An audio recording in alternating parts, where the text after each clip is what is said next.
Welcome to the podcast where relationships, confidence, and determination all converge into an amazing, heartfelt experience. This is Speaking from the Heart.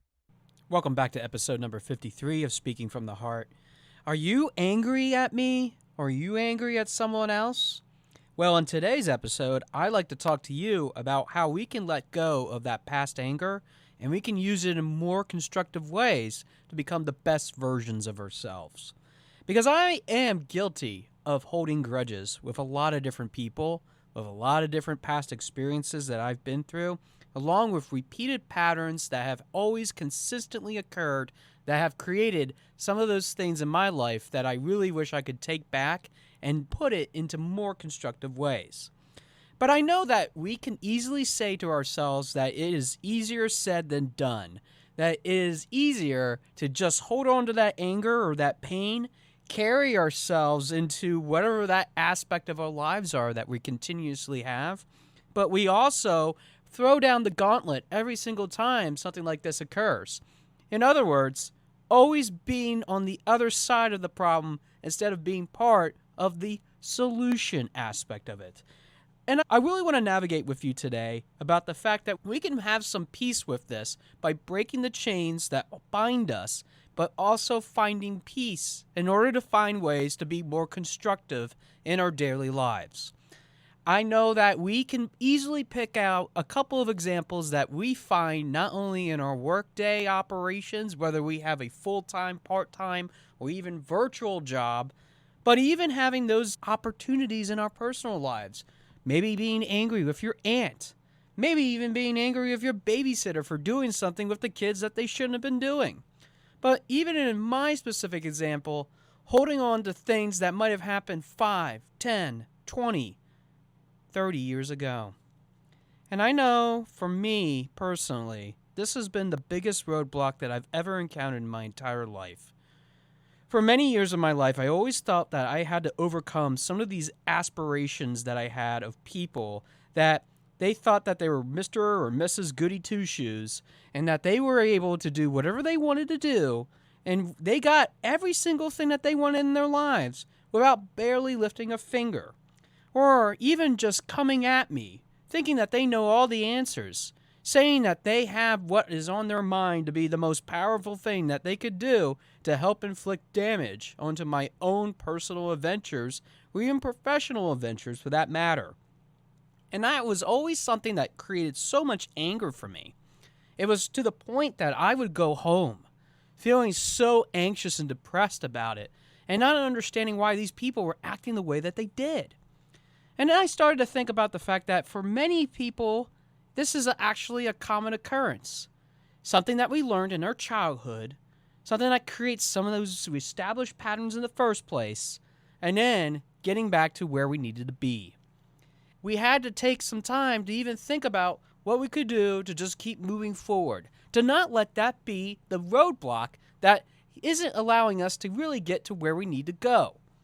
And I know that we can easily find the ways in which we can navigate through it, especially if we know that it's always a daily occurrence.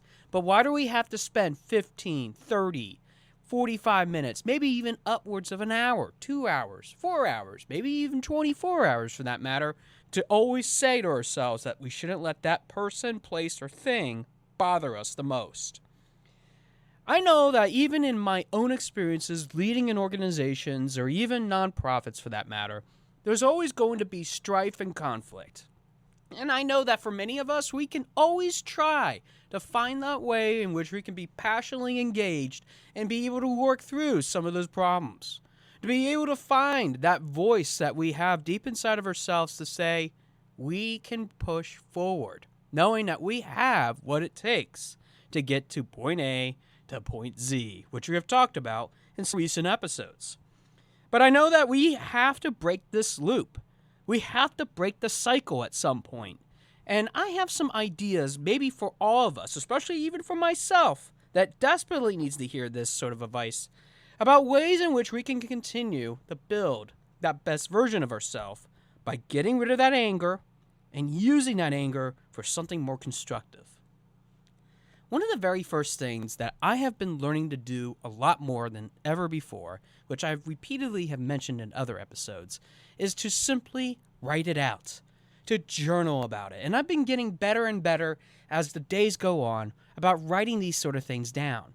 To be able to say to myself that even though I feel frustrated about it today, I can still take what is available to me, to be able to utilize it for something better, and use that negativity, put on a piece of paper, rip it out of the journal, throw it away, and forget that it ever existed in the first place. Journaling is oftentimes the most creative outlet that we could ever do. But when we're in the heat of the moment, sometimes journaling is not always the most effective way of being able to handle that circumstance. I have learned to just pause, just like I had right now. And I know that for many of us, when we have those moments where we're just rushing to that next adventure that we have to go on, maybe feeding the kids, maybe getting ourselves dressed in the morning, making sure that we arrive in the office on time, especially if we have to go in person, making sure that we complete the assignments that are assigned to us by deadlines that are imposed. Maybe even just being able to navigate around those different people that have caused some of the issues that we have. Finding ways in which we can just pause and think about whether we are actually going through that process, whether that is something that we're letting them empower ourselves to do, can be the most stress-reducing technique that we can employ at any moment, given time and given patience. And I know that we can easily do that if we're just willing to give ourselves that space. And that is oftentimes the most difficult thing, even with some clients that I have, about giving themselves the space, the ability to create the opportunity to be able to just breathe and just not get angry about every single thing that might be in the way. But it's a lot more than what that is really all about. It's also about understanding that we need to be meditating, be thinking about the ways in which we can create some of those best versions of the ways in which we can help ourselves not just see what we're able to do, but also what our future selves are able to do. I had for the longest time thought that maybe this anger that I was carrying could be utilized in a different way. Maybe I could just apply it to just being better, to just doing a little bit of extra work in the gym, maybe just being able to use it in a way in which maybe other people didn't really see what I was capable of doing. It might have been just a deficiency, for that matter, that I was going through.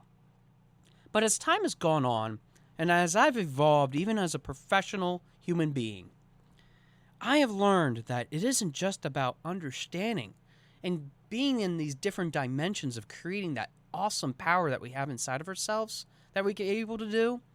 It's actually about being able to understand with full confidence and full determination through the relationships that we have, that reflecting on what we can potentially become and what we can potentially just do if we're just writing out those goals that we have inside of ourselves to help focus where that anger could ultimately go.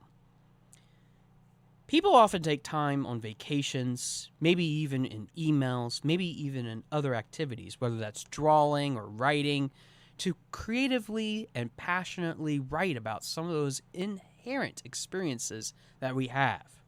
And those are all great activities. Hobbies in themselves are really a great stress reducer. But we have to be able to say to ourselves that if we're going to break the chains, if we're ever going to find peace in some of the things that we have ever gone through, we have to find something that's even deeper than maybe we ever realized. And that concept is forgiveness.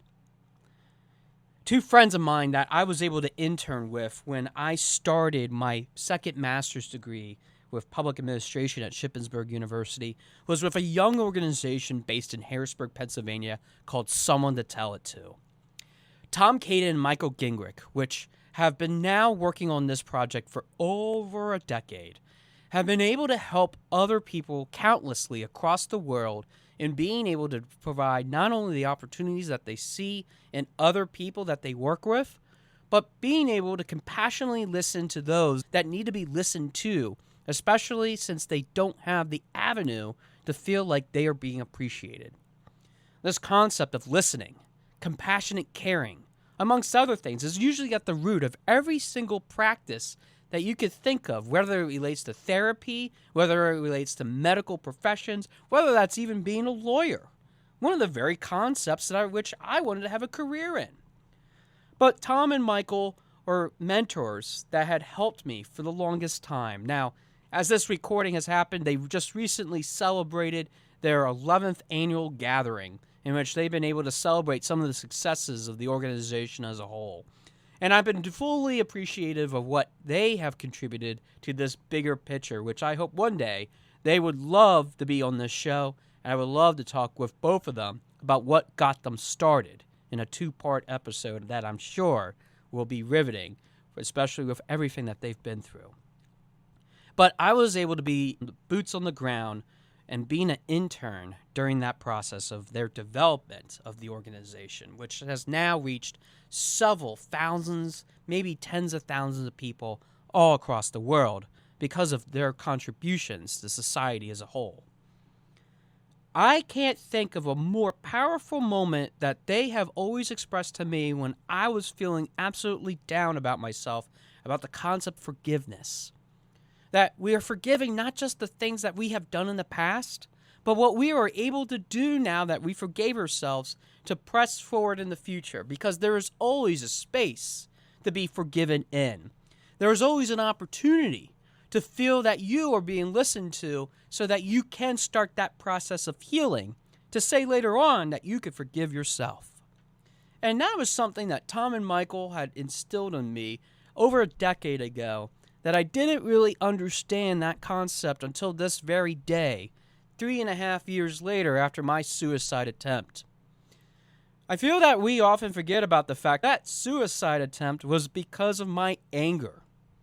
And I don't know if you're struggling with it right now, and if you have issues, I encourage you to check out the episode notes, where not only will you find out more information about someone to tell it to and their awesome contributions that they're giving, but you will also learn a lot about 988, which is also the suicide prevention hotline, and it has access to a amount of mental health resources. And I'll put those in the episode notes if you want to check out more.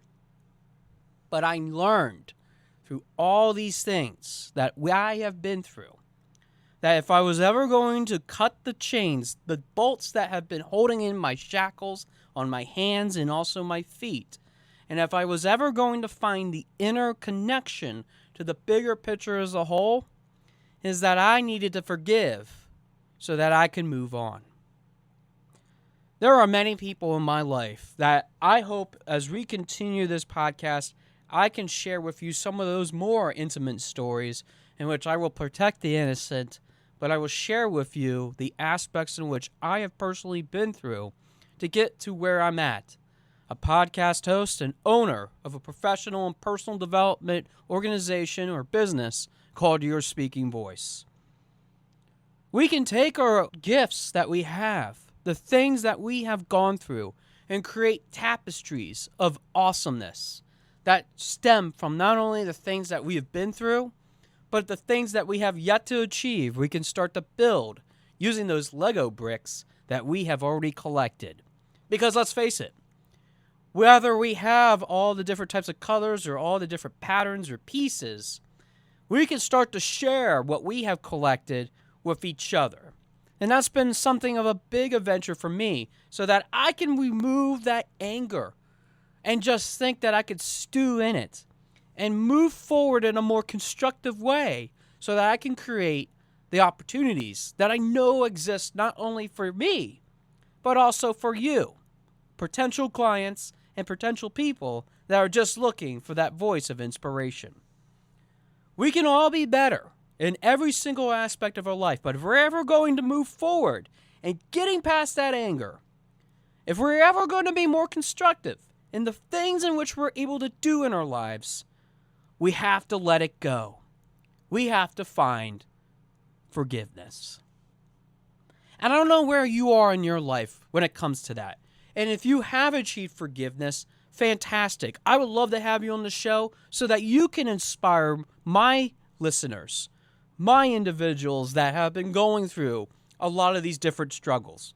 But for a good majority of people, they do not know how to start that process, myself included, for the longest time. If we're ever going to find the best version of ourselves, if we're ever going to find this voice in this ever-changing world, we have to get rid of that anger. But we might need to disassociate from the pain. The pain that we carry inside of ourselves. The pain that makes up who we are. And the pain that identifies with our very soul. I don't know who you are that might be listening to this. And I don't know where you might be in this journey in which you're creating those great opportunities that lie ahead. But we know that we are truly capable of doing this. If we're just willing to open our eyes, to open our hearts to the possibility that we don't have to break these loops in a way in which they're toxic, in which they create frustration, in which they might not resolve what is really in our hearts. But I do think that we can get past it. I think that if we find ways in which we can apply ourselves, whether that's in better communicative ways or leading others, whether that is being that person that we can go to ask questions, or even more importantly, being able to see what is truly ahead of ourselves, we have to let go of what is really eating us up inside. I don't know who you're holding a grudge against. Maybe you're holding a grudge against me and you're listening to this and I had no idea. It's time to reach out to that person. If that's the way in which you can heal, reach out and do it in a way that isn't full of anger. All that email has to say, all that text has to say is, you and I need to talk. You can do this because you can navigate what is through these never-ending loops that we set up for ourselves, these repeated patterns that keep holding us back from ever recovering. Because I know that you got it inside yourself to just let go of that anger. Use it in a way in which can radiate change in the world. Because just maybe, you don't have to listen to those people, those voices of the past that have been telling you no, no, and no anymore. Maybe you could tap into something more positive. Maybe you could tap into something more creative in which you can live a God-given life. A feeling not only worth exploring, but also forgiving for all those that are around you. Thanks for listening to episode number 53 of Speaking from the Heart, and I look forward to hearing from your heart very soon.